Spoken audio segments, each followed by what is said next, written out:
नमस्कार दोस्तों, स्वागत है आप सभी का। दोस्तों, हम पढ़ रहे थे हिंदी व्याकरण जिसके अंतर्गत हम हिंदी व्याकरण हम पढ़ रहे थे यहाँ पर, जिसके अंतर्गत हम यहाँ पर हिंदी कक्षा 9 से 12 की पुस्तक जो रचना प्रबोध 9 से 12 की पुस्तक है रचना प्रबोध, उसका अध्ययन हम कर रहे हैं यहाँ पर। आज हम इस वीडियो में अध्याय नंबर 8 जिसका नाम है संधि आज पढ़ने वाले हैं।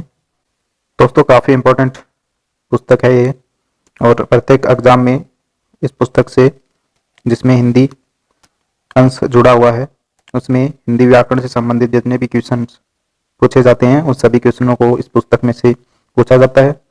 तो काफ़ी ऑथेंटिक पुस्तक है ये, ठीक है। और आज हम इस वीडियो में अध्याय नंबर 8 संधि के बारे में पढ़ने वाले हैं, ठीक है। और संधि के बारे में हम यहाँ पर विस्तार से पढ़ने वाले हैं, तो काफ़ी ध्यान से आपको इस वीडियो को देखना है, ठीक है, और सुनना है और अंत तक इस वीडियो को जरूर देखिए ताकि आपका जो संधि जो चैप्टर है वो अच्छे तरीके से कवर हो जाए और आप जितने जो भी क्वेश्चन संधि से रिलेटेड आपके एग्जाम में पूछे जाते हैं उस सभी के सभी क्वेश्चन आप कवर कर सको।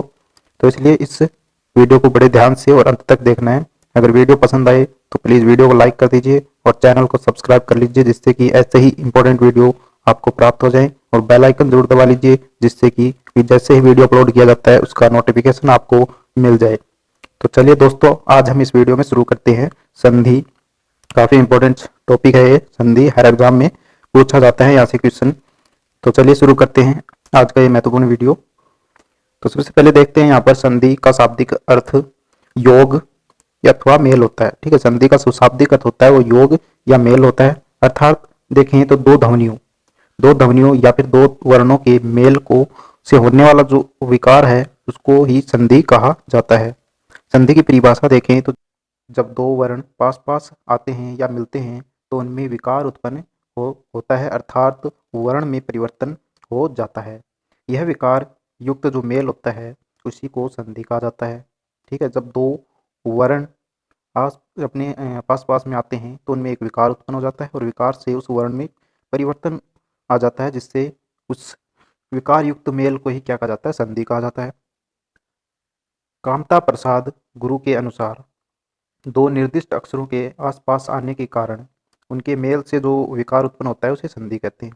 तो यहाँ पे कामता प्रसाद गुरु ने संधि की जो परिभाषा दी है उसके अंतर्गत दो निर्दिष्ट अक्षरों के पास पास आने के कारण जो मेल से जो विकार उत्पन्न होता है उसको संधि कहते हैं। आगे देखें तो यहाँ पर श्री किशोरीदास वाजपेयी के अनुसार संधि की परिभाषा देखें तो जब दो या अधिक वर्ण पास पास आते हैं तो कभी कभी उनमें रूपांतरण हो जाता है और इसी रूपांतरण को क्या कहा है, संधि कहा जाता है। संधि विच्छेद देखें तो वर्णों के मेल से उत्पन्न ध्वनि परिवर्तन को संधि ही कहते हैं, ठीक है। वर्णों के मेल से जो उत्पन्न ध्वनि परिवर्तन होता है उसी को संधि कहा जाता है। परिणाम स्वरूप उच्चारण एवं लेखन दोनों ही स्तरों पर अपने मूल रूप से भिन्नता आ जाती है, अतः उन वर्णों या ध्वनियों को पुनः मूल रूप में लाना संधि विच्छेद कहलाता है। यानी कि जब दो वर्णों को आपस में हम मिलाते हैं तो उससे जो उनके अंदर परिवर्तन आता है, ध्वनि में परिवर्तन आता है, उन लेखन में भी परिवर्तन आ जाता है और उसी प्रकार को हम पुनः उनके मूल रूप में वापस लेकर आते हैं तो उसको संधि कहा जाता है। जैसे दो शब्द देखें यहाँ पे वर्ण मेल या संधि युक्त शब्द, तो देखें यहाँ पे वर्ण महा प्लस ईस, आ प्लस ई महेश हो जाता है, ठीक है। महा प्लस ईस या फिर आ प्लस ई, यहाँ पे देखो महा प्लस ईस है, इसके अंतर्गत आ जो शब्द आ वर्ण है, ठीक है, और ई वर्ण का मेल से महेश शब्द का निर्माण होता है। यहाँ पर आ प्लस ई दो वर्णों के मेल से विकार स्वरूप ए ध्वनि उत्पन्न हुई है, संधि का जन्म हुआ है यहाँ पर, ठीक है। संधि के लिए पुनः मूल रूप में लिखना होगा, तो संधि विच्छेद के लिए यहाँ पर इसको पुनः मूल रूप में लिखना होगा। तो देखिए यहाँ पर संधि युक्त शब्द, ठीक है, और एक तरफ है संधि विच्छेद। तो महेश संधि युक्त शब्द है, अगर इसको हम संधि विच्छेद करें तो महा प्लस ईस हो जाएगा। मनोबल तो मनः प्लस बल हो जाएगा इसमें, अगर इसका संधि विच्छेद किया जाता है तो। गणेश तो गण प्लस ईस हो जाता है। तो इस प्रकार से हम इसका संधि विच्छेद कर सकते हैं। संधि के भेद काफ़ी मोस्ट इंपॉर्टेंट है, संधि के भेद। तो दोस्तों संधि के तीन भेद पाए जाते हैं, ठीक है। कौन कौन सी? स्वर संधि, व्यंजन संधि और विसर्ग संधि। तो दोस्तों आज हम इस वीडियो में पढ़ने वाले स्वर संधि के बारे में। तो काफ़ी मोस्ट इंपॉर्टेंट संधि है, ज़्यादातर जो क्वेश्चन पूछे जाते हैं वो स्वर संधि में से ही पूछे जाते हैं। तो बड़े ध्यान से हमें इस वीडियो को देखना है, और अगर वीडियो पसंद आ रहा है तो प्लीज़ वीडियो को लाइक कर दीजिए, ठीक है, और चैनल को सब्सक्राइब जरूर कर लीजिए, जिससे कि ये प्रत्येक वीडियो आप तक प्राप्त हो जाए। चलिए आगे देखते हैं हम संधि। स्वर संधि जिसके अंतर्गत दो स्वरों के मेल से उत्पन्न विकार स्वर संधि कहलाता है। स्वर संधि के 5 भेद होते हैं, ठीक है। जब दो स्वर आपस में मिलते हैं तो उनमें उत्पन्न जो विकार है वह स्वर संधि कहलाता है, और स्वर संधि के 5 भेद होते हैं, तो इसको हमें याद रखना है। आगे हम देखें यहाँ पर, तो दीर्घ स्वर संधि पहला जो प्रकार है वो स्वर संधि का वो कौन सा है? दीर्घ स्वर संधि। याद रखना है, दीर्घ स्वर संधि। दो समान स्वर मिलकर दीर्घ हो जाते हैं। तो दीर्घ स्वर संधि में ही क्या है, जब दो समान स्वर मिलकर दीर्घ हो जाते हैं, यदि जैसे देखें हम यहाँ पर ए, आ, ई, ऊ के बाद वे ही शब्द, जैसे कि जो अभी आए हैं यही शब्द, यानी कि वर्ण वापस आ जाए, लघु या दीर्घ आए, लघु या दीर्घ अवस्था में आए, तो दोनों मिलकर आ, ई, ऊ हो जाते हैं, यानी कि अपने दीर्घ रूप में आ जाते हैं। जैसे कि आ, ए प्लस ए से आ बन जाता है, ठीक है। इसका उदाहरण देखें तो अन्न प्लस अभाव, ठीक है, अन्न प्लस अभाव, इसमें अनाभाव हो जाता है, ठीक है। उसके बाद में यहाँ पर देखें ए प्लस आ, ए प्लस आ से भी दीर्घी स्वर आएगा यहाँ पे, तो भोजन प्लस आले तो भोजनालय हो जाएगा यहाँ पर। इसी प्रकार देखें आ प्लस ए तो दीर्घ स्वर आ जाएगा यहाँ पर। विद्या प्लस अर्थी विद्यार्थी हो जाएगा। आ प्लस आ से भी दीर्घ स्वर आता है, तो महा प्लस आत्मा तो महात्मा हो जाता है यहाँ पर। ई प्लस ई है तो इससे भी दीर्घ ई बन जाता है, जिसके अंतर्गत गिरी प्लस इंद्र तो गिरीन्द्र हो जाता है यहाँ पर, ठीक है, दीर्घ ई में परिवर्तित हो जाता है। इसी प्रकार दीर्घ ई प्लस ह्रस्व ई में अगर हम संधि करें तो यहाँ पर दीर्घ ई आ जाएगा, तो मही प्लस इंद्र महेंद्र हो जाएगा। ई ह्रस्व ई प्लस में दीर्घ ई का अगर मेल कर दें तो यहाँ पर दीर्घ ई आ जाता है, तो गिरी प्लस ईस जैसे गिरीश हो जाता है। इसके बाद आगे देखें तो ई हर्ष, यानी कि दोनों ही अगर दीर्घ ई हैं तो ये भी किसमें परिवर्तित हो जाएंगे? अपने दीर्घ रूप में। तो रजनी प्लस ईस रजनीश हो जाता है। ऊ प्लस ऊ दोनों हर्ष ऊ हैं तो ये अपने दीर्घ रूप में आ जाते हैं ऊ में, तो भानु प्लस उदय भानुदय हो जाता है। इसी प्रकार ऊ प्लस ऊ, ठीक है, ऊ प्लस ऊ से दीर्घ ऊ बन जाता है वधु प्लस उत्सव वधुत्सव हो जाता है। ऊ प्लस ऊ से ही ऊ यानी कि दीर्घ ऊ बनेगा, तो भू प्लस ऊर्जा तो भूर्जा बन जाता है। इसी प्रकार से ये सारे शब्द यहाँ पर परिवर्तित हो जाते हैं, अपने दीर्घ रूप में आ जाते हैं।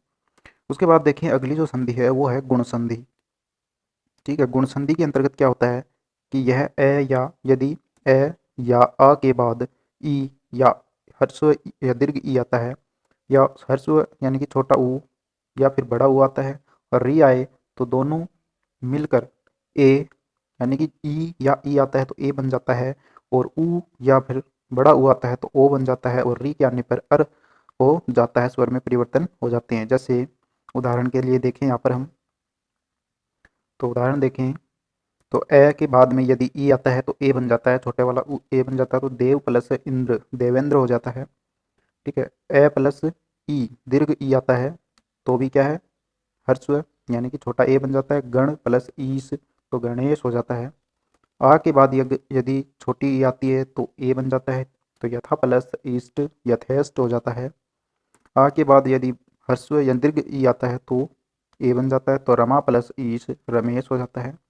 ए के बाद यदि ऊ आता है तो ओ बन जाता है, तो वीर प्लस उचित वीरोचित हो जाता है। ए के बाद में यदि ऊ आता है तो ओ हो जाता है, तो जल के अंदर ए है, ठीक है, और उर्मी तो उर्मी में जलोर्मी हो जाता है। इसी के साथ में आ के बाद में यदि ऊ आता है तो ओ हो जाता है, तब महा महा में आ आता है, ठीक है, उसके साथ में आगे है ऊ तो महोत्सव हो जाता है। आ प्लस ऊ है तो इसके साथ में भी ओ हो जाएगा, तो गंगा प्लस ऊर्मी गंगोर्मी हो जाएगा। इसी के साथ में यदि देखें ए के बाद री आ जाता है तो अर हो जाता है, री का क्या बन जाएगा? अर बन जाएगा। तो कणव प्लस ऋषि तो कणवर्षि हो जाएगा। इसी के साथ में आ के बाद में यदि री आ जाता है तो भी क्या बन जाएगा? अर बन जाएगा, तो महा प्लस ऋषि महर्षि हो जाएगा। तो इस प्रकार से गुण संधि का निर्माण होता है। आगे हम देखें यहाँ पर तो वृद्धि संधि आती है, ठीक है। वृद्धि संधि। जब ए या आ के बाद ए या ए, ठीक है, यानी कि ह्रस्व ए और दीर्घ ए हो तो दोनों के मेल से क्या बन जाएगा, दीर्घ ए बन जाता है। और यदि ओ या औ के हो तो दोनों के स्थान पर क्या बन जाएगा, औ बन जाता है या आ जाता है। तो यहाँ पर देखें तो ए या आ के बाद में ह्रस्व ए या ए हो तो दीर्घ ए बन जाएगा, ओ या औ हो तो औ बन जाता है, ठीक है। तो यहाँ पे सबसे पहले उदाहरण देखें तो ए के बाद में यदि ह्रस्व ए हो तो क्या बन जाएगा, दीर्घ ए बन जाएगा। तो 1 + 1 एक हो जाएगा, ठीक है, 1 + 1 एक हो जाएगा। दोनों में यहाँ पर क्या है, दीर्घ ये सॉरी वर्धि का आदेश यहाँ पर हो जाता है, वर्धि संधि हो जाती है। इसके बाद देखें हम यहाँ पर ए के बाद में क्या आ जाता है, ए आ जाता है तो ए बन जाता है। जैसे उदाहरण देखें हम यहाँ पर परम + ऐश्वर्य, तो परमेश्वरी हो जाएगा। आ के बाद में ह्रस्व ए आए तो क्या बन जाएगा, दीर्घ ए बन जाता है, सदा सदा + ए सदैव हो जाता है। आ के बाद में यदि दीर्घ ए आता है तो उसका भी क्या बन जाएगा, दीर्घ ए बन जाएगा, महा + ऐश्वर्य, तो माहेश्वरी हो जाएगा। ए के बाद में ओ आता है तो ओ का क्या बन जाता है, औ बन जाता है। तो इसी प्रकार से उदाहरण देखें तो परम + ओज, तब परमोज हो जाता है। उसके बाद देखें आ के बाद में यदि ओ आता है तो क्या हो जाएगा, तो भी ओ हो जाएगा, तो महा + ओजस्वी, तो महोजस्वी हो जाएगा। इसके बाद देखें ए के बाद में औ आता है तो औ का औ ही रहेगा, यानी कि दीर्घ हो जाएगा, वर्दी आता है, तो 1 + औषधि, तो वन औषध हो जाएगा। आ + औ, तो इसका भी औ यानी कि वर्दी रहेगी, दीर्घ औ आ जाएगा, तो यहाँ पर महा + औषध महाऔषध हो जाएगा। तो इस प्रकार से वो वृद्धि संधि आती है। उसके बाद देखें यण संधि, तो यण संधि के क्या उदाहरण है, नियम है, तो यहाँ पर देखें यदि ई या दीर्घ ई, उ या दीर्घ उ तथा री के बाद, ठीक है, तो इनको याद रखना है, ई या ई के बाद उ या उ तथा री के बाद में कोई भी भिन्न स्वर, ठीक है, कोई भी भिन्न स्वर आए तो ई में का ये हो जाता है, ठीक है, ई का क्या बन जाता है, ई या ह्रस्व ई या दीर्घ ई का क्या बन जाएगा, ये बन जाता है, ठीक है। इसी प्रकार से ह्रस्व उ और दीर्घ उ का क्या बन जाएगा, वह बन जाएगा, और री का क्या बन जाएगा, रे बन जाता है। तो साथ ही बाद वाले जो शब्द हैं कि पहले स्वर की मात्रा ये व रे में लग जाती है, जैसे ई + ए ये बन जाता है, ठीक है, ई + ए, तो ए ई का क्या बन जाएगा, ये बन जाता है। तो अति प्लस अधिक अत्यधिक हो जाता है, अति प्लस अधिक अत्यधिक हो जाता है। ई + आ या, ई + आ या, तो इति + आदि इत्यादि हो जाता है, इत्यादि।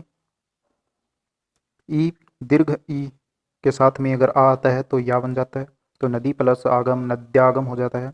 ई + उ से यू बन जाता है, तो अति + उत्तम अति उत्तम हो जाता है, ठीक है। ई का जो ये बना है वो ऊ की मात्रा इसके नीचे ये के साथ में लग जाती है, तो ई + उ यू हो जाता है, दीर्घ यू की मात्रा लग जाती है। अति + ऊष्म अति ऊष्म हो जाता है, ठीक है, जो भी मात्रा आती है वो ये के साथ में जुड़ जाती है। तो ई + ए आए तो ये हो जाता है, तो प्रति + एक प्रत्येक हो जाता है, तो ई का यहाँ पर ये बन गया और एक की मात्रा उसके साथ में लग जाती है। उ + ए के साथ में ऊ का वह बन जाता है और ए की मात्रा वह के साथ में लग जाएगी, तो सु + अच्छ स्वच्छ हो जाएगा। उ + आ से वा बन जाता है, तो सु + आगत स्वागत हो जाता है। उ + ए से वे बन जाता है, तो अनु + ऐषण अन्वेषण हो जाता है।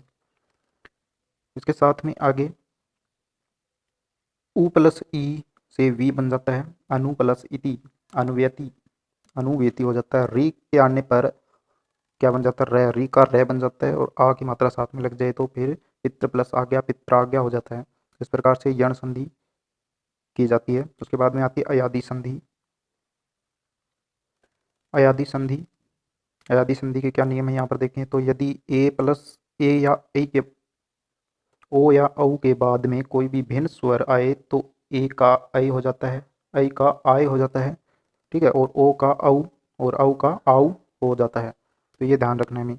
तो ये देखिए यहाँ पर क्या है, ह्रस्व ए, ह्रस्व ए के बाद में यदि ए आता है तो ऐ हो जाएगा यहाँ पर इसका, तो ने + अन नयन हो जाएगा। ए के साथ में दीर्घ ए के साथ में ए जुड़ता है तो आई हो जाता है, तो नई प्लस अक नायक हो जाता है, नई प्लस अक नायक हो जाता है। इसी प्रकार ओ के साथ में यदि ए जुड़ता है तो औ हो जाता है, तो पो प्लस अन पो पवन हो जाएगा। ठीक है, पवन शब्द बनता है। इसी प्रकार से ओ प्लस ए के साथ में आ आओ शब्द बन जाता है, तो पौ प्लस अक पावक हो जाएगा। ठीक है, तो ओ का क्या बन जाएगा, औ आओ बन जाता है तो पावक बन जाएगा। तो इस प्रकार से ये थी दोस्तों संधि, स्वर संधि। अभी हमने पढ़ी स्वर संधि। अगर वीडियो आपको पसंद आया तो प्लीज़ वीडियो को लाइक कर दीजिए।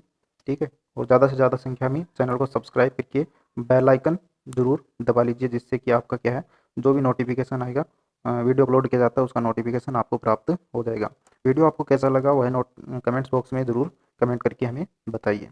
तो चलिए दोस्तों, आज के लिए इतना ही। अगले वीडियो में हम पढ़ने वाले हैं कौन कौन सी व्यंजन और विसर्ग संधि को पढ़ने वाले हैं। तो धन्यवाद दोस्तों।